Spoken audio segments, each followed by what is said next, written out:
특성을 너무 감동적으로 잘 해주셔가지고 너무 감사를 드립니다. 저희가 예배가 요새 굉장히 힘이 있고 그리고 또 실제적이고 하나님께 영광 돌리는 이 예배가 살아있다라는 생각이 듭니다. 이러한 영광스러운 자리에 초청하시고 저희들을 모아주시고 늘 인도하시는 주님께 모든 영광을 돌리기 원합니다. 오늘은 요한복음 11장 말씀을 성도님들과 함께 나누도록 하겠습니다. 제목은 지금 믿음입니다. 좀 울리는 것 같은데 좀 줄여주실 수 있을까요? 11장 전체는 다 읽지 못하고요. 오늘 시간 관계상 27절까지만 교제를 나누도록 하겠습니다. 한 전씩 교독하도록 하겠습니다. 요한복음 11장입니다. 제가 먼저 한 절 읽고 성도님들이 한 절씩 이렇게 읽도록 하겠습니다. 어떤 병자가 있으니 이는 마리아와 그 자매 마르다의 마을 베다니에 사는 나사로라.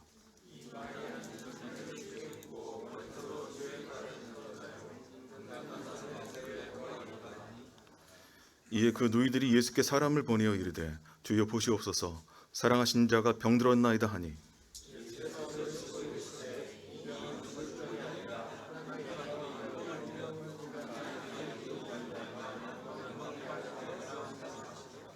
예수께서 본래 마르다와 그 동생 나사로를 사랑하시더니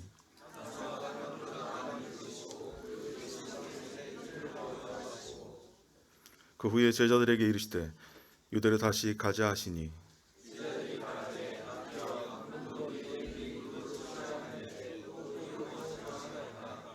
예수께서 대답하여 이르시되 낯이 12시가 아니냐 사람이 낮에 다니면 세상의 빛을 본으로 실족하지 아니하고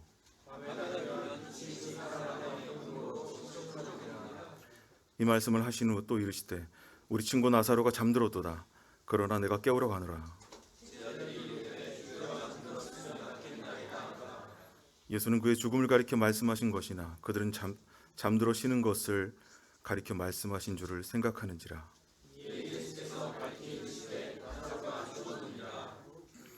내가 거기 있지 아니한 것을 너희를 위하여 기뻐하노니 이는 너희로 믿게 하려 함이니라. 그러나 그에게로 가자 하시니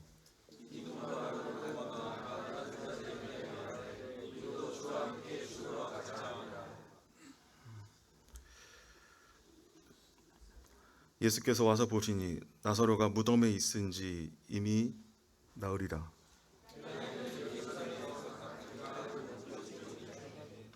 많은 유대인들이 마르다와 마리아에게 그 오라비의 일로 위문하러 왔더니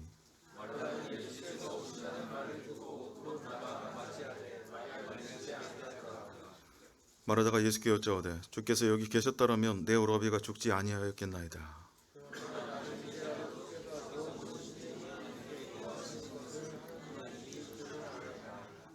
예수께서 이르시되 내 오라비가 다시 살아나리라.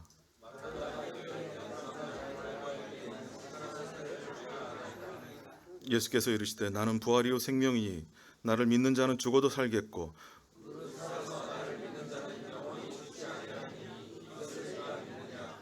이르되 주여 그러하이다. 저는 그리스도시요 세상에 오시는 하나님의 아들이신 줄 내가 믿나이다.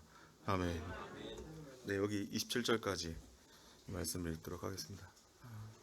요한복음 11장은 많은 지체분들 그리고 또 교계에서도 말씀을 많이 전해 들어서 성도님들 아실 내용입니다. 나사로의 소생 사건에 관련되어 있는 내용이죠. 나사로가 소생하는 이야기를 담고 있는 이 이야기를 통해서 예수님은 당신이 어떤 분이신지에 대해서 제자들에게 알려주시기 원하셨습니다. 예수님께서는 이 땅에 오셔서 특별히 이 요한복음에 오시면은 여러 가지 이적을 행하셨죠. 물로 포도주를 만들고 그리고 베데스다 목가에서 38년 된 병자를 고치셨고 그리고 눈먼 소경을 고치셨습니다. 그때마다 제자들은 여러 가지 엉뚱한 이야기들을 했고 그럴 때마다 하나님께서는 진리를 예수 그리스도를 통해서 진리를 알려주셨습니다. 그리고 이 요한복음에 나와 있는 이 마지막 그 이적이죠. 이 나사로의 소생 사건을 통해서 예수 그리스도께서 오늘날 교회에게 그리고 하나님을 믿는 성도에게 보여주시고자 하는 것이 무엇인지에 대해서 한번 살펴보길 원합니다. 정말 이 말씀을 통해서 우리가 하나님을 진정으로 믿고 있는지, 그분의 부활 사건을 온전하게 받아들이고 있는지에 대해서 살펴보는 시간을 갖기를 원합니다. 먼저 1절부터 4절을 살펴볼 건데요. 특별히 3절 첫 절에 이런 말씀이 있습니다. 이에 그 누이들이 예수께 사람을 보내요. 이렇게 기록이 되어 있습니다. 저희들이 이 요한복음 11장을 해석을 할 때 관찰을 정확하게 해야 되는 이유가 있습니다.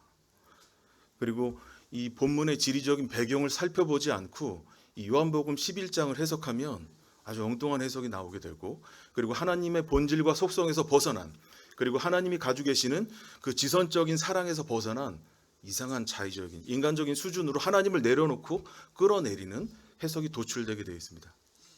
그렇기 때문에 먼저 본문이 기록되어 있는 내용들, 그 지리적인 배경들에 대해서 한번 살펴보겠습니다. 요한복음 10장에 보면은요, 예수님께서 이 11장, 지금 예수님이 계신 곳은 어디입니까? 아시지 못 어디냐면요, 요단 건너편, 요단강 건너편 베다니에 계십니다. 요한복음 10장 30절하고 제가 40절을 읽어드리겠습니다. 나와 아버지는 하나니라, 이렇게 말씀하셨어요. 그러니까 유대인들이 와서 돌로 치려고 합니다. 왜 돌로 치려고 했느냐? 신성 모독을 했기 때문에 너는 죽어야 된다 라고 얘기하면서 병자의 눈을 고치고 생명을 소생시키셨음에도 불구하고 그들은 하나님 곧 예수 그리스도를 배척하고 죽이려고 했습니다. 그래서 그들이 예수님을 잡고자 했지만은 그곳에서 벗어났다. 그리고 10장 40절에는 다시 요단강 건너편 요한이 처음으로 세례를 베풀던 곳에 가사 거기 계셨다라고 기록하고 있다라는 점을 확인하고 본문을 읽어야 됩니다. 11장으로 넘어가야 됩니다. 예루살렘 그리고 이스라엘에는 두 곳의 지형의 베다니가 있었습니다. 어떤 곳이냐면요, 예루살렘 동편 베다니. 그래서 예루살렘이 있고요, 동편으로 한 5리쯤 4km쯤 가면은요, 직선거리 4km고요. 그리고 구불구불해서 가면은 한 4, 5km 정도 될 겁니다. 시간상으로는 한 50분 정도, 그 정도 거리에 베다니가 있습니다. 여긴 누가 살고 있느냐? 지금 나사로와 마리아와 마르다가 살고 있습니다. 예수님께서는 기도를 하시고 그리고 말씀을 전하실 때 꼭 이 나사로의 집에 있으면서 유하시고 휴식을 취하셨습니다. 근데 지금 예수님이 계신 곳은 어디냐면요, 요단 건너편 베다니에 계십니다. 직선 거리로요, 이제 예루살렘부터 20km 거리가 떨어져 있어요. 그리고 당시 그 지리적으로 이렇게 살펴보게 되면 한 30km 정도 거리가 된다고 합니다. 빠른 걸음으로는 한 하루 정도요. 그리고 평범한 걸음으로는 이틀에서 3일이 걸리는 시간입니다. 근데 나사로가 병들었을 때에 누나들이, 누나인지 이제 그 동생인지 모르겠는데요, 누구를 보냈습니까? 사환을 보냈다 그랬죠. 3절의 초반부에 보면 사환을 보냈다고 합니다. 그리고 본문 11장 6절을 보면은 나사로가 병들었담을 들으시고 예수님께서 이틀을 더 유했다. 그러니까 여러분들 이 관찰 성경을 해석할 때 신비적으로 해석하시는 게 아니에요. 귀납적인 성경 해석법, 관찰하고 그리고 해석하고 적용하는 방법을 쓰는 건데요. 여기서 예수님께서 이틀을 더 유하셨다라고 말씀을 하십니다. 그리고 39절에 예수께서 이르시되 돌을 옮겨 놓으라 이렇게 얘기했더니 말하다가 뭐라 그러냐면 오빠가 죽은 지 4일이 지났습니다 라고 이렇게 얘기하고 있습니다. 말씀의 전반적인 전후 문맥을 살펴보면요, 마리아가 예수님께 사람을 보내서 그리고 사람이 나사로한테 가는 동안 예수님께 가는 동안 나사로는 어떤 상황이었는지 이해가 가십니까? 그러니까 베다니 동편, 그러니까 예수님께서 계신 곳에서 지금 있는 마리아 마르다가 있는 그 베다니에서 사람을 보내는 거리가 빠른 걸음으로 하루라 그랬죠. 하루였습니다. 그리고 예수님께 갔을 때 오빠는 어떻게 됐습니까? 죽었어요. 이미 나사로는 죽어 있었던 겁니다. 나사로는 죽어 있었던 것이고요. 그리고 예수님께서는 여기엔 나와 있지 않지만 하나님의 뜻을 행하시기 위해서 거기서 이틀을 더 유하셨습니다. 그리고 사환한테 뭐라고 얘기했냐면요, 이것은 죽을 병이 아니다. 라고 안심시키고 돌려보냈습니다. 그리고 나서 예수님 이틀 더 유하시고, 그리고 느리게 가면은 평범한 걸음으로 몇 걸음이라 그랬죠? 며칠이라 그랬죠? 이틀에서 3일입니다. 근데 예수님 이틀 더 유하시고 나사로 집에 도착해서 죽은 지가 며칠이라 그랬습니까? 사흘. 예수님은 빠른 걸음으로 가셨어요. 하나님의 뜻에 위배되지 않는 선에서 바로 빠르게 걸어가셔서 나사로한테 가셨다는 겁니다. 나사로를 얼마나 사랑했는지. 그렇지만 정과 육신을 십자가에 못 박으시고 주께서 사랑하시는 자였지만 나사로한테 달려가셨습니다.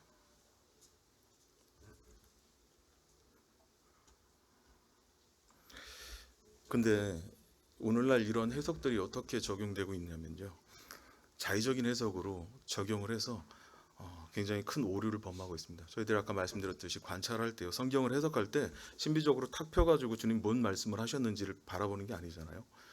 그리고 오늘의 운세처럼 성경 펴가지고 오늘의 말씀 딱 이렇게 만나서 그렇게 만날 수 있는 예수 그리스도 말씀의 하나님이 아니시지 않습니까? 그분은요, 성경을 기납적으로 관찰하고요, 이 관찰도 그냥 하는 게 아니죠. 어떤 인물이 나오는지, 그리고 어떤 사건 가운데 있는지, 그리고 역사적인 상황이 어떤지, 그리고 문화적으로는 어떻게 진행되고 있는지, 그리고 지리적으로는 어떤 거리가 어떻게 진행되고 있는지, 그리고 좀 더 자세하게 그 지역의 토양이나 풍토, 그리고 그 인물들이 가지고 있는 감정들까지 성경은 세세하게 기록되어 있습니다. 이런 것들을 관찰하고, 그리고 거기에 나와 있는 내용들을 해석해서 당대 메시지를 우리가 현재 살고 있는 오늘의 메시지로 적용하는 것, 이것이 하나님 앞에서 바른 성경 해석법이죠. 물론 이 성경 해석 가운데 가장 중요한 것은 성령께서 조명하시고 비춰주셔서 하나님의 깊은 것, 곧 그분이 가지고 계신 뜻을 우리에게 적용할 수 있도록 기도하면서 이 말씀을 대하는 것입니다. 근데 이렇게 해석하지 않고요, 어떻게 해석을 하냐면요, 예수님께서는 하나님의 영광의 복음, 부활의 복음을 위해서 나사로가 고통받도록 이틀 동안 거기서 계셨다, 이렇게 말씀하시는, 해석하는 내용들이 많이 있습니다. 이것은 마치 하나님께서 당신의 사역을 위해서 인생을 고통과 죽음 가운데 과도하게 방치해서 하나님은 무자비하고 인애가 없는 분으로 몰아가는 해석이라고 저는 분별합니다. 그리고 또 이것은 예수님께서 마리아와 마르다를 시험하시기 위해서 그렇게 하신 것이다. 그래서 하나님을 시험하는 자로 만들어버리는 이러한 성경 해석들이 요한복음 11장에 많이 나와 있습니다. 하지만 예수님께서 진정으로 보여주시고자 하셨던 것은요, 하나님 곧 예수 그리스도가 어떤 분이시고 그분이야말로 생명이시고 소망이시고, 그리고 그분을 믿는 믿음이야말로 가장 가치 있다라는 것을 보여주시기 위해서 본문은 기록되었다는 것을 알 수 있습니다. 예수님은 어떤 분이십니까? 성도님들 예수님을 대해서 잘 알고 있으십니까? 저희가 오늘도 예수님에 대해서 예배 때 감사하고, 그리고 그분을 높여드리고 그분을 찬양했는데요, 우리 각자마다 예수님을 경험한 바는 다 틀립니다. 근데 교회 진리 안에서 하나님께서 말씀하시고 있는 바는, 그 칭호에 있어서는 예수님은 하나님의 본체셨습니다. 그리고 그분은 하나님의 아들이 되셨죠. 그리고 그분은 처음과 나중이시다라고 말씀하시고 있습니다. 그리고 그분은 말씀이시다라고 칭호에 나타난 예수 그리스도에 대해서 말씀하고 있습니다. 그리고 그분의 본질과 속성은 전지하시고 전능하시고 영원하시고 불변하시고, 그리고 거룩하시고, 그리고 공의하시고, 무엇보다 지선하신 분이시다, 완전한 사랑을 품고 계신 분이시다 라고 성경은 말씀하고 계십니다. 하나님께서는 이 땅을 창조하실 때에 예수 그리스도는 함께 계셨고요, 그리고 아들 예수님이 속죄사역, 자신을 드림으로 말미암아서 속죄하셨고, 다시 오셔서 그 속죄를 통해서 중보하시고 다시 오셔서 이 땅을 심판하시고, 그리고 새하늘과 새 땅을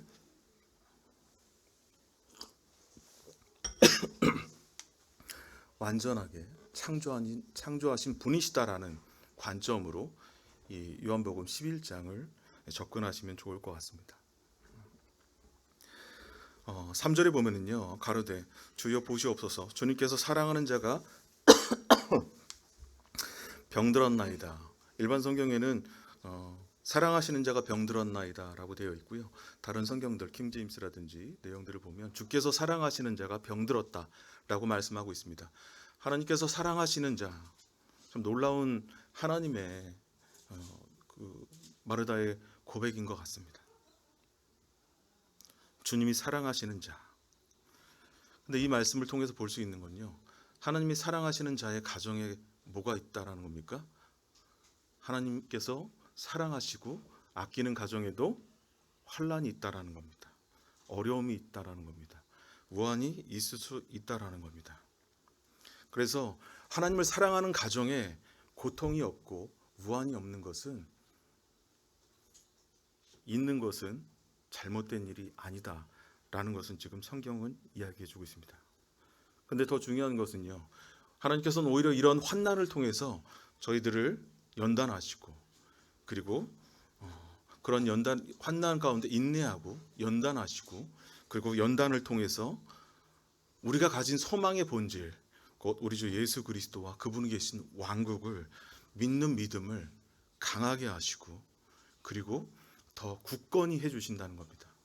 제가 구원받은 지 시간이 꽤 지났는데요, 처음엔 주님을 자각하는 정도였습니다. 청년 때였는데 자각하는 정도였어요. 그리고 좀 지나서 여러 가지 환난들, 이제 저희 첫째가 아프고 경기를 너무 심하게 해가지고 막 10만 명에 1명 정도 뭐 이렇게 안고 있어도 뒤로 넘어간지 모르고, 주님 왜 이렇게, 차라리 내가 아팠으면, 막 이런 얘기했었는데, 근데 그런 일들을 통해서 주님을 그냥 자각하고 인식하고 의지하는 정도에서 주님을 의탁하게 하시고요. 그리고 좀 더 여러 가지 환경들, 어려움들을 통해서 주님을 신뢰하게 하시는, 내 힘으로 사는, 그리고 내 방법대로 사는 이러한 환경들 가운데 예수 그리스도의 말로, 이 말씀을 통해서 하나님을 만나고 그 말씀을 통해서 하나님이 이끄시는 대로 나가는 길이야말로 가장 가치 있고 아름다운 길이다. 우리 성도님들도 그러시겠지만 제 삶을 뒤돌아봤을 때 하나님은 지금까지 한 번도 틀린 적이 없으시고 오르지 않은 적이 없으시고 잘못된 적이 없으셨다. 하나님은 실수하지 않는 분이시다. 그것을 의심하는 것이야말로 하나님을 의심하는 것이고, 그리고 내 삶이 잘못됐다고 판단하고 비난하고 혼자 자기 연민에 빠지고 슬퍼하는 것도 전능하신 하나님을 신뢰하지 못하고 전지하신 하나님에 대한 믿음을 갖지 못하는 것이다라는 것을 깨닫겠다는 겁니다. 하나님께서는 이렇게 사랑하시는 자에게 환난과 아픔과 고통이 있다라는 것을 당연하게 말씀하고 계십니다. 근데 여기 보면은요, 5절에 예수께서 마르다와 그 동생 나사로를 사랑했다. 예수님께서 더 특별히 사랑하는 사람들이 있어요. 누군지 아십니까? 하나님을 사랑하는 사람입니다. 로마서 잠언 8장 17절에 보면 뭐라고 되어 있습니까? 나를 사랑하는 자들이 나의 사랑을 입으며, 주님 이렇게 말씀하십니다. 나를 간절히 찾는 자가 나를 만나리라, 이렇게 말씀하고 계시죠. 하나님께서 사랑하시는 자는요, 하나님과 동행하는 자입니다. 아들들이 많이 있지만 제가 어떤 심부름을 시키는데 어떤 애를 시킬까요? 툴툴대면서 막 엄마가 두부 한 번만 사오라 그러는데 애들한테 시키려고 그러면은 각자 기질이 있어서 안 갈라 그래요. 그러면 제일 이제 성실한 아이들을 시키거든요. 뭐 일마다 틀리지만 마찬가지로 하나님은 하나님과 함께 동행하는 사람, 말씀이신 그리스도를 만나고 그분이 말씀하신 내용대로 말하고 그분이 주신 그 심령으로 교회와 세상과 무엇보다 가정을 돌보는 이러한 사람을 하나님은 사랑하십니다. 그리고 하나님은 그런 자를 기뻐하십니다. 내가 내 자녀들이 진리 안에서 행한다함을 듣는 것보다 더한 즐거움은 없다라고 주님 말씀하셨습니다. 진리가 누구십니까? 내가 곧 길이요 진리요 생명, 예수 그리스도, 그분과 함께 동행하고 만나는 사람이야말로, 지체야말로 하나님이 사랑하시는 자입니다. 근데 하나님이 정말 사랑하시는, 완전 사랑하시는 분이 한 분 계셨죠. 그분 누구십니까? 바로 아들 예수 그리스도셨습니다. 아들 예수 그리스도를 그 누구보다 사랑하셨는데요. 근데 그 아들 그리스도가 무슨 일을 당하셨죠? 하나님이셨고 하나님의 본체셨고 전지하시고 전능하시고 완전하신 그러한 하나님이 어떤 일을 당하셨습니까? 나를 위해서요. 저희를 위해서 완전한 고난 가운데 지금 마리아와 마르다가 경험하고 있는 그런 작은 고통이 아니라요. 자기 아들을 죽기까지 멸시와 천대와 죽음의 자리까지 내어주는 자리로 보내주셨어요. 이런 사랑이 저희들에게 부어졌다라고 하나님은 말씀하고 계십니다. 하나님은 아들 예수 그리스도를 통해서 저희의 고통을 모른 채 하시는 분이 아니라 체휼하시는 분입니다. 체휼이 어떤 뜻인지 아시세요, 형제님들? 슬픔과 고통을 공유할 뿐만 아니라 상대방을 불쌍히 여기고 상대방의 형편과 처지들을 전인격적으로 긍휼히 여기면서 돕고자 하는 마음을 갖는 것을 체휼이라고 합니다. 하나님께서는 이미 그러한 상황에서 우리가 가지고 계신 고통을 경험하셨고 그것보다 더한 마음과 사랑으로 우리를 체휼하시고 지금도 체휼하고 계시다는 겁니다.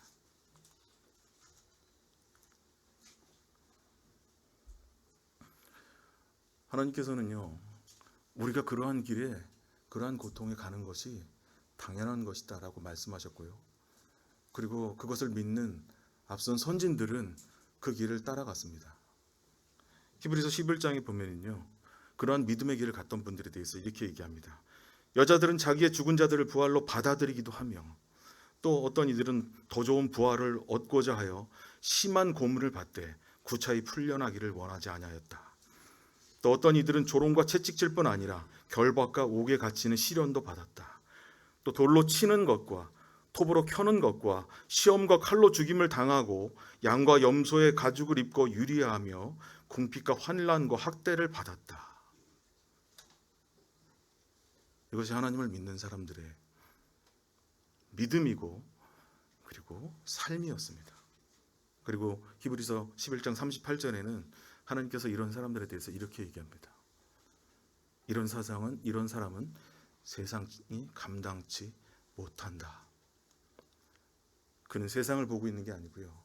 오늘 뭘 먹을까, 뭘 입을까 걱정하고 있는 게 아니고 내일 어떤 일을 할까, 무엇을 할까를 걱정하는 게 아니라 오늘, 지금, 바로 하나님과 동행하면서 그분을 위해서 또 그분을 의해서 그분을 목표 삼고 그분을 과정 삼고 그분을 기뻐하면서 그분을 사랑하면서 그분과 함께 아름다운 사귐을 갖는 이 사람을 이 땅에 소망이 있는 사람이 아니라 하나님 나라의 백성으로서 사는 사람을 하나님은 감당하지 못한다라고 말씀하십니다. 로마서 8장 13절엔 뭐라고 말씀하십니까? 이러한 믿음을 갖고 있는 사람들의 내적인 상태, 그들은 현재 받는 고난을 경히 여기고 그리고 장차 올 예수 그리스도와 함께 받을 그 영광을, 나타날 영광을 이 땅의 것과 좋게 비교할 수 없다라는 마음을 가지고 살아간다라고 이야기하고 있습니다.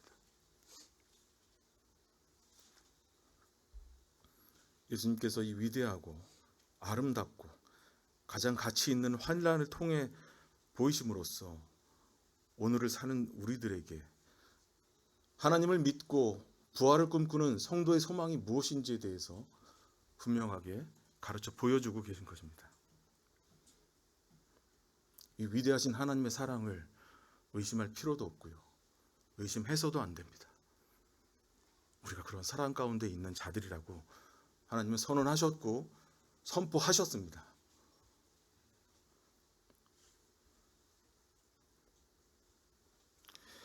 근데 8절에 보면요, 제자들이 말하되 랍비여, 방금도 유대인들이 돌로 치려 하였는데 또 그리로 가시려 하나이까? 아까 본문 10장 내용들을 보면 예수께서는 본인이 그리스도이심을 증거하시고 하나님과 동행한 분이시다, 하나님과 나는 하나이시다라고 이야기하니까 바리새인들이 돌로 치려고 했습니다. 근데 이틀 만에 다시 돌아가려고 하니까 제자들이 얘기하는 거예요. 얼마 전에도 죽을 뻔했는데 또 거길 가시게요?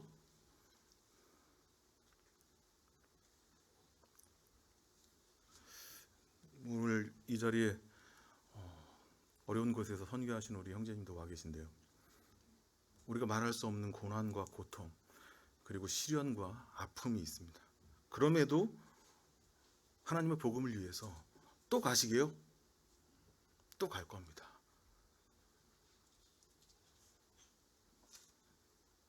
우리 몫에 죽음의 자리가 있다라고 어떤 형제님께서 지난번 설교에 말씀하셨는데요. 우리 몫에 죽음의 자리에 또 가시게요? 또 가야죠. 예수님도 가셨는데. 베드로가 로마의 박해를 피해서 갈 때 전승이긴 하지만 피하다가 예수님을 만났다고 합니다. 그리고 예수님 어디 가시냐? 네가 안 가는데 내가 다시 십자가에 못 박히러 간다. 베드로는 다시 로마로 돌아가서 십자가에 거꾸로 못 박혔는데요. 저희 몫에 죽음의 자리가 있죠. 그 자리로 주님은 가셔야 된다라고, 가야 된다라고 얘기합니다. 제가 청년 때 모임을 떠났던 우리 형제들을 오랜만에 모임에 돌아와서 봤는데요. 신앙이 그 상태 그대로예요. 하나님과 동행하지 않으면요, 주님을 만나고 그분의 믿음을 경험하지 못하고 그분이 어떤 분이신지 알지 못하면요, 신앙은 그 상태 그대로입니다. 그분과 동행할 때 신앙은 성장하는 거고요. 신앙이 성장한다는 것은 그분을 더 신뢰하고 믿고 내 힘과 내 의지가 아니라 하나님으로 산다라는 거죠. 그리고 주님께서 말씀하십니다. 9절에요. 예수께서 9절 10절인데요. 대답하여 이르시되 낮이 12시가 아니냐. 사람이 낮에 다니면 이 세상의 빛을 보므로 실족하지 아니하고 밤에 다니면 그 빛이 그 사람의 안에 없는 고로 실족하느니라. 예수님께서는 요한복음 1장 9절에 그는 참 빛이다 라고 말씀하십니다.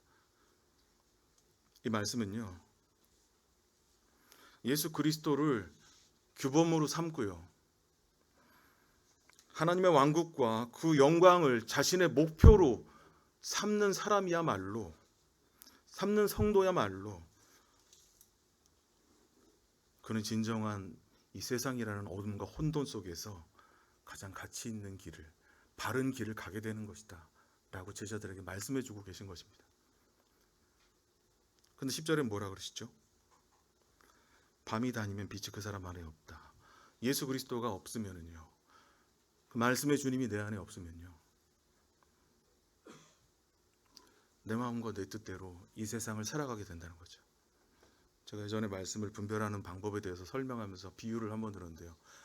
아침에 일어나서 제일 먼저 하는 건 생각이라 그랬습니다. 그리고 사단은 우리의 그 생각과 사로잡아서, 그 생각을 사로잡고 마음을 사로잡아서 우리의 뜻과 의지대로 살아가게 한다는 것이죠.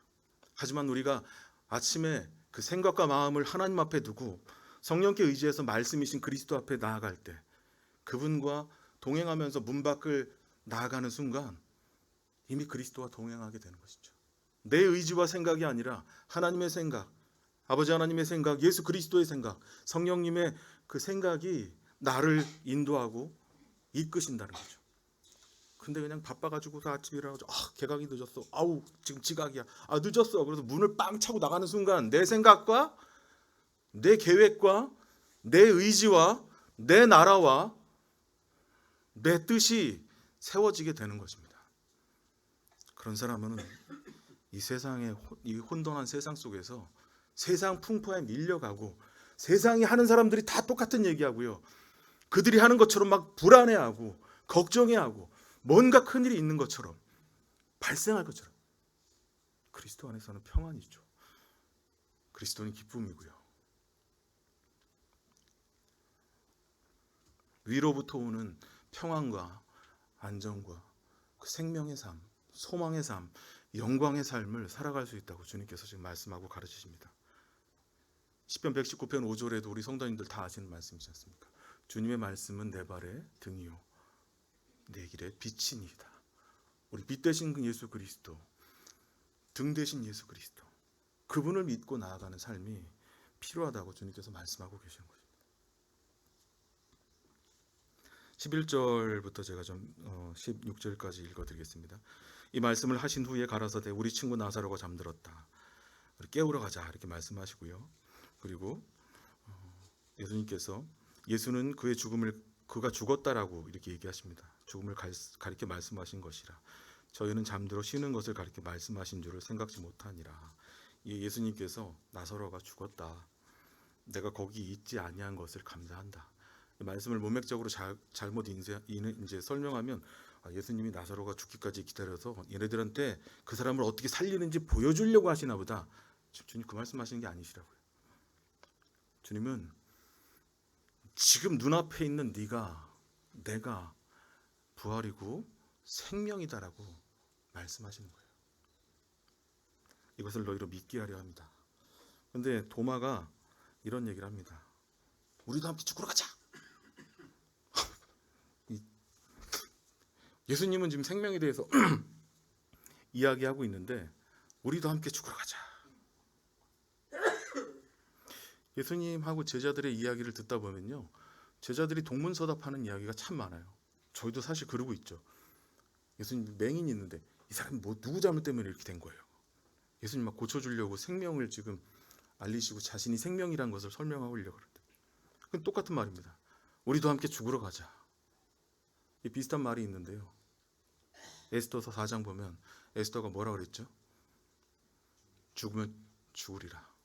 민족을 위해서 에스더서는 유일하게 하나님에 대해서 나오지 않는 말씀임에도 불구하고 죽으면 죽으리란 말과 아유 그래 뭐 가면은 죽지.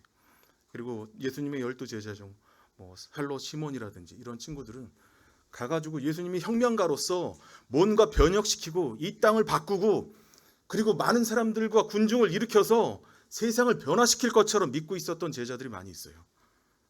그런 의미에서 죽으러 가자고 하는 건데요. 이 도마의 모습이 당시 이스라엘 사람들이 가지고 있었던 그리고 제자들이 가지고 있었던 대부분의 모습입니다. 하나님은 이 모습에 대해서 로마서 10장에 대해서 이렇게 얘기하고 있습니다. 하나님께 열심히 있으나 그들이 바른 지식을 쫓는 것이 아니라 하나님의 의를 모르고 자기 의를 힘써 지키고 있다. 그러므로 하나님의 의에 복종치 않는다. 이렇게 말씀하십니다. 우리가 주님을 위한다고 그리고 주님과 동행한다고 그리고 주님을 위해서 산다고 하는 이런 고백들이 참 많이 있습니다. 저도 그렇습니다. 이거는 해야 돼. 이거는 지금 필요해. 막 안 되면 막 끌고 가려고도 하고요. 근데 하나님이 원하시는 건지 하나님이 그렇게 말씀하시는 건지 주님 알아야 된다는 거죠. 도마는 어떤 사람입니까? 성도님들 아시다시피 엉뚱한 질문을 많이 하는 사람이에요. 예수님께서 요한복음 14장 4절에 보면 내가 거처를 예비하러 간다. 그리고 너희가 거기에 함께 있을 것이다. 어떻게 우리가 거기에 함께 있어요? 그걸 우리가 어떻게 압니까? 예수님께서 유명한 말씀을 하시죠. 내가 그렇게 할 것이다. 내가 곧 길이요 진리요 생명이다. 예수님께서는 제자들한테 다른 길을 얘기하지 않으셨어요. 예수 그리스도 그분 자체를 보여주셨고 그것이 곧 나고 그것이 모든 마스터키가 나다라고 말씀하십니다. 그리고 예수님 요한복음 20장 보면요. 다른 제자들이 우리가 예수님을 보았다. 그랬더니 뭐라 그럽니까? 나는 그분의 옆구리에 손을 못자국을 보지 않고 손을 넣어보지 않고는 믿지 않겠노라. 이렇게 얘기합니다.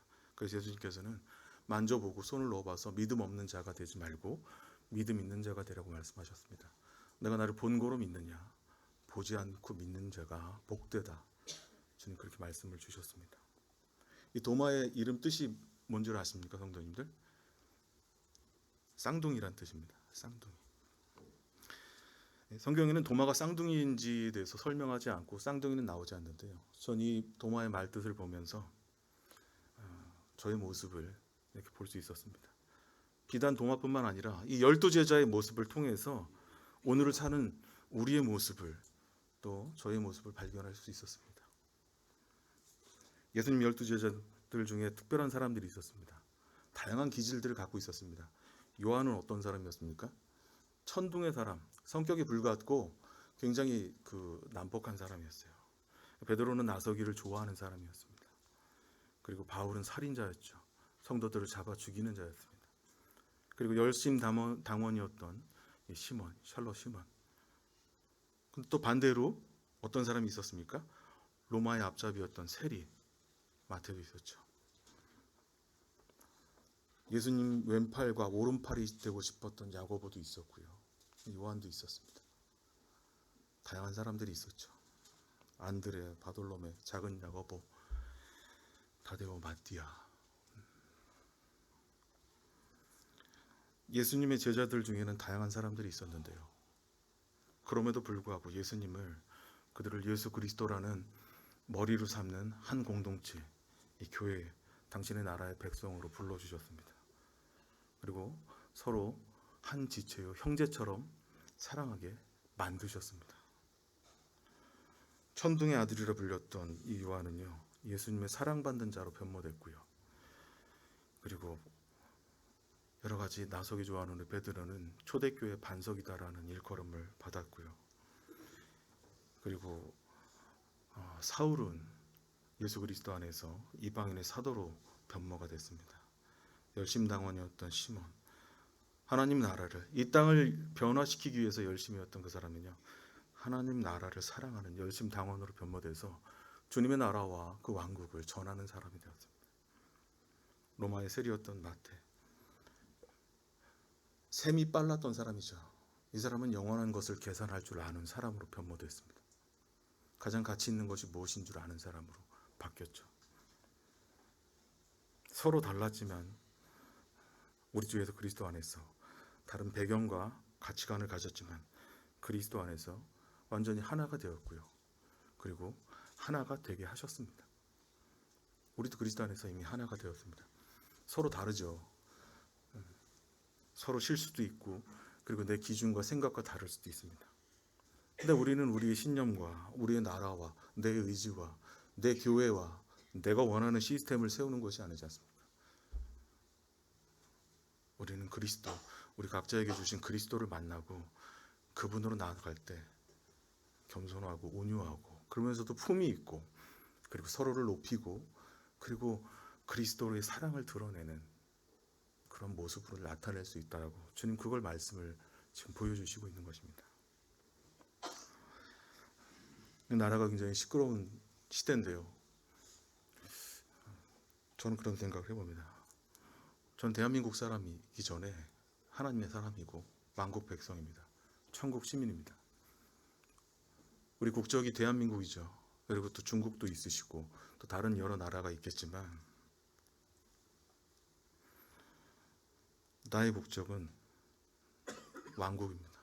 하나님이 사시는 왕국이요. 예수님이 그 우문의 현답을 제자들한테 해주셨거든요. 무슨 대답을 해주셨습니까? 영원한 계시, 그 자신을 알려주셨듯이 우리는 하나님 나라의 백성으로서 이 나라에서 그분의 진리를 선포하고 영적인 품위를 유지하면서 그 나라의 백성과 대사와 군사로서 주님의 영광스러운 부활의 영광을 선포해야 한다고 주님께서는 말씀을 통해서 저에게 교훈해 주고 계신 것입니다.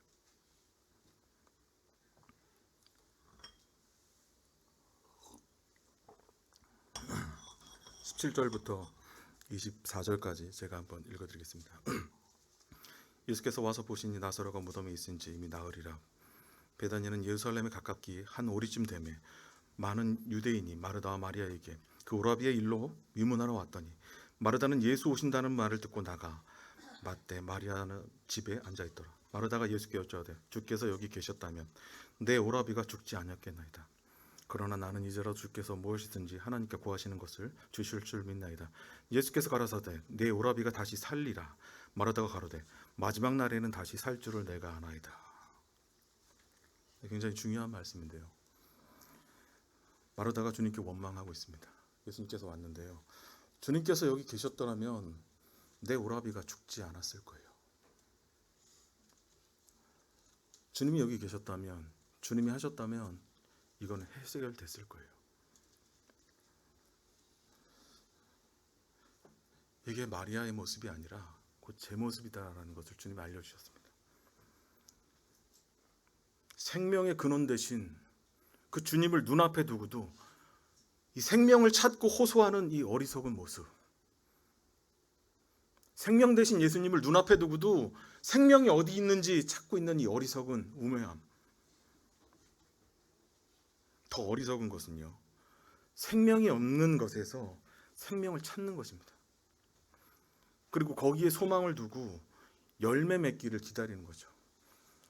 그리스도가 아닌 것을 통해서 세상에서 꿈꾸고, 그리스도가 아닌 것을, 하나님이 아닌 것, 그분의 왕국과 나라가 아닌 것들에 이 땅의 것을 꿈꾸는 것, 곧 불로 소멸하여 없어질 이 땅의 꿈을 꾸는 이 어리석은 믿음이 저에게 있다라는 것을 주님 보여주셨습니다. 생명이 없다라는 것은 무엇입니까? 그리스도가 없다라는 것이죠. 그리스도는 누구죠? 말씀이십니다. 말씀이 내 안에 없다라는 거예요. 아침에 주님과 동행하지 않았다는 거예요. 그리고 성령의 음성으로 그 말씀을 기초한 언어와 행동이 나타나지 않는다는 겁니다. 그걸 드러내라고 하시는 게 아니에요. 이미 우리 안에 있습니다. 주님 그것을 주장하고 믿음으로 나아가서 밝히 드러내라 말씀하십니다.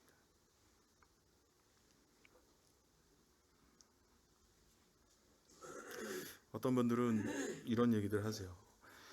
지금 나라가 어려우니까 어려운 사람들이 빨리 일어나가지고 이 땅과 나라를 개선시켜줬으면 좋겠다. 그런데 성도님들, 하나님이 보시기에 가장 의롭고 위대하고 세상을 변화시킬 수 있는 사람을 누구로 보신지 아십니까? 위정자들이 아니에요. 그들이 변화되고 세상이, 나라가 변화되길 원하시는 게 아닙니다. 하나님은 가장 시급하게 보는 건요, 바로 오늘 지금 예수님과 동행하는 우리를 원하시고 계신다는 겁니다. 오늘 우리가 그분을 만나지 못하고요, 동행하지 않고 기도하지 않는다면요, 이 땅은 더 빨리 하나님의 그 섭리의 계획대로, 섭리 안에서 그 주님의 뜻과 계획대로 흘러갈 것입니다. 우리가 영혼들을 불쌍히 여기고 조금만 기다려주세요. 주님, 한 영혼만 기다려주세요. 요 시간만 기다려주십시오. 내 아들이 구원받을 때까지, 내 어머니가 구원받을 때까지, 내 자녀들이, 내 직장 동료가 구원받을 때까지 영혼을 사랑하는 마음, 곧 아버지의 마음, 하나님의 마음, 예수 그리스도의 마음을 가지고 기도할 때 하나님의 때는 늦춰주시는 거예요. 세상이 뭘 바꾸는 게 아니에요. 우리가 바꾸는 겁니다. 하나님이 보시는 가장 의로운 사람, 위대한 사람, 놀라운 사람은요, 우리라고 주님 말씀하십니다. 오늘 그분과 만남을 가지셨습니까? 지금 그분과 동행하고 계십니까? 세상에서 가장 큰 손실은요, 그분, 말씀이신 그리스도를 놓치는 것입니다. 그분을 잃어버리는 거예요. 제가 얼마 전에 핸드폰을 새로 샀는데요, 잊어먹었는데 얼마나 제가 후회인지 모르겠어요. 보험을 들어놨어요. 근데 찾았어요. 근데 내가 딱 받고 나서 내가 이 핸드폰 사랑하는 것만큼 교회를, 가족을 사랑하고 영혼을 사랑하나?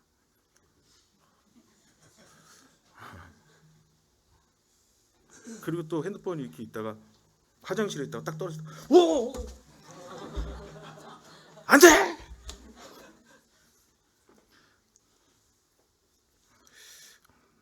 하물며 썩어 없어질 핸드폰도 그런데 신상이긴 하지만 하나님 안에서 내 이런 영혼을 사랑하는 마음이 있는가? 22절부터 23절 보겠습니다. 그러나 나는 이제라도 주께서 무엇이든지 하나님께서 구하시는 것을 하나님이 주실 줄을 믿나이다. 예수께서 가라사대 오라비가 다시 살리라 말하다가 가로되 마지막 날에는 다시 살 줄을 내가 아나이다. 마리아는 전혀 믿음이 없는 게 아니었습니다. 죽기 전이라면 주님께서 낫게 하셨을 텐데 죽었으니까 끝났어요. 끝났어요 다 이제. 제가 그랬거든요. 집을 잃어먹고 주님 이것만은 안 돼요. 주님 이것만은 정말 안 됩니다. 그것도 내려놔라. 싫어요. 마르다의 모습, 제 모습이죠. 완전한 믿음은 아니지만 뭔가 있는 것 같은 삶이에요. 주님은 하실 수 있습니다 라고 이제 고백하지만 실제 믿음의 동행은 하지 않는 거예요. 이런 삶에 대해서 주님이 이렇게 말씀하십니다. 이사야 23장 13절에 저한테 주신 말씀이기도 하고요. 주께서 이르시되 이 백성이 입으로는 나를 가까이하며 입술로는 나를 공경하나 그들의 마음은 내게서 멀리 떠나 있도다. 그들이 나를 경외함은 사람의 계명을 따라 가르침을 받을 뿐이다.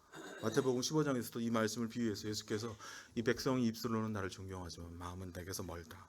요한복음 5장 19절에는 39절에는 그런 얘기를 합니다. 바리새인들 세리한테요. 너희가 영생을 얻는 줄 생각하고 성경을 상고하거니와 이 성경이 곧 내게 대하여 증거하는 것이다. 그러나 너희가 영생을 얻기 위해서 내게 나오지 않는다. 왜 그런가 봤더니 너희 마음 가운데 나를 사랑하는 마음이 없기 때문이다. 핸드폰이나 뭐 이런 것들 하나 뭐 사랑하고 막 중요하게 있는데 영혼에 대한 갈망과 내 삶이 영혼을 바라보고 있는 가치는 없다라고 주님 말씀하시더라고요. 저뿐만 아니죠.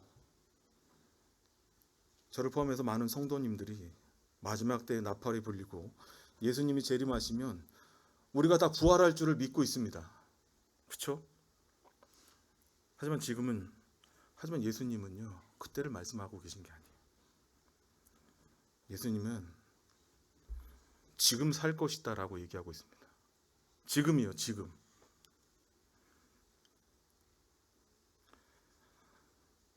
마르다처럼 현재 부활의 소망을 믿는 믿음, 곧 예수 그리스도께서 오늘 지금 주신 이 지금의 믿음을 주님 말씀하고 계십니다.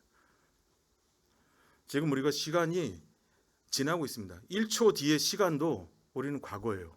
그렇죠? 지금 이 순간, 그리고 이 순간을 예수 그리스도로 살지 않는다면요. 지금 현재 지금이에요. 지금. 조금 있다가 아니고요. 지금.